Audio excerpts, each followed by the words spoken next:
Hello everyone, welcome to Sitara vlogs. ఈ winter సీజన్లో వేడి వేడి స్నాక్ ఏదైనా ట్రై చేయాలి అనుకుంటే ఈ ఎగ్ పొంగనాల్ని డెఫినెట్గా ట్రై చేసి చూడండి. దీనికోసం దోశ బ్యాటర్ని తీసుకొని అందులో శనగపప్పు, జీలకర్ర, కొంచెం సన్నగా తరిగిన పచ్చిమిర్చి, కొత్తిమీర, కరివేపాకు, ఉల్లిపాయ ముక్కల్ని కూడా యాడ్ చేయండి. వీటిని సాల్ట్ అండ్ బేకింగ్ సోడా వేసి బాగా మిక్స్ చేసి ఉంచండి. అండ్ ఇందులో మనకు టర్మరిక్ పౌడర్ కూడా కావాలి అంటే యాడ్ చేసుకోవచ్చు, లేదంటే స్కిప్ చేయొచ్చు, ఇది ఆప్షనల్ మాత్రమే. అండ్ దీనికోసం మనం అప్పీ ప్యాన్ని సిమ్లో ప్రీహీట్ చేసి ఉంచుకోవాలి అన్నమాట.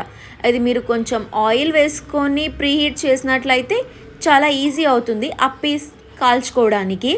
సో దెన్ అప్పీ ప్యాన్ హీట్ అయ్యేలోగా మనం ఎగ్స్ని తీసుకొని వాటిని బాగా బీట్ చేసి ఉంచుకోవాలి.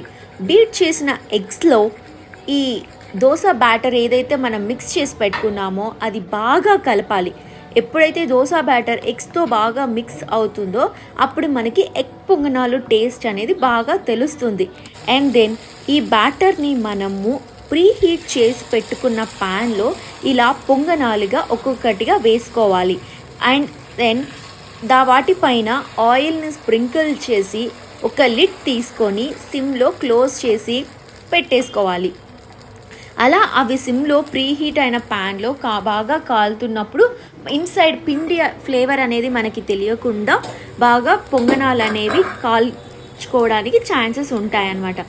ఈ అప్పీస్ని పిల్లలైనా పెద్దలైనా ఎవరైనా కూడా స్నాక్ లాగా తీసుకోవచ్చండి. ఇవి చాలా taste and very healthy. Especially 1 year పిల్లలకి మీరు వీటిని స్నాక్ కింద ఇవ్వచ్చు అనమాట. వాళ్ళు ఇవి బాగా ఎంజాయ్ చేస్తూ తింటారు. నేనైతే మా పాపకి ఈవినింగ్ స్నాక్లో ఆల్రెడీ వీటిని ఇచ్చేసాను, బట్ ఆ వీడియో నేను చూపించట్లేదు, ప్లీజ్ డోంట్ మైండ్.